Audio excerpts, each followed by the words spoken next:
Mas naging makabuluhan ang pagdaos ng Misa de Gallo sa Canlaon City sa lalawigan ng Negros Oriental. Dahil sa kasalukuyang sitwasyon doon, dulot ng pagputok ng bulkang Canlaon, ipinagdasal ng mga mamamayan ang kanilang mga kababayang nasa evacuation centers. Yan ang ulat ni Jessie Atienza ng PTV Cebu.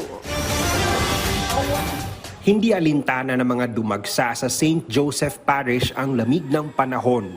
Nasa loob man o sa labas ng simbahan, lahat taimtim nagdasal. Nag-alay naman ng kandila at dahon ng kogon ang mga nagsimba sa harap ng Belen. Pagkatapos ng misa, may libreng kape, mga kakanin at ang lokal na delicacy na tinatawag na bitchokoy ang inihain para sa lahat. Isang masayang kwentuhan at salo-salo ang aming nasaksihan. Sa gitna ng pangangamba, bunsod ng banta ng pag-alboroto muli ng bulkan.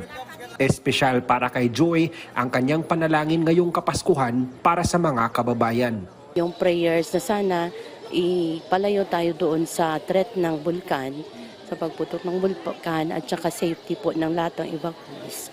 Kasi so far po ngayon sa mga opening ng mga evacuation camps, masyado po talagang stress yung mga tao, may mga anxieties na layo doon sa family nila, nalayo doon sa pamumuhay nila. Pero at least po, we pray for them na safety lang po sa lahat. Ipinagdasal naman ng simbahan ang lahat ng mga opisyal at mga personnel na nagtulong-tulong para masiguro ang kaligtasan ng lahat. May God strengthen our local officials, headed by our mayor, and may God, all of us, bring us to conversion so that we'll be able to honor Him, glorify Him in His very own creation, Mother Earth. Sa mga susunod na araw, dito sa simbahan magbubuklod-buklod ang mga taga-Canlaon.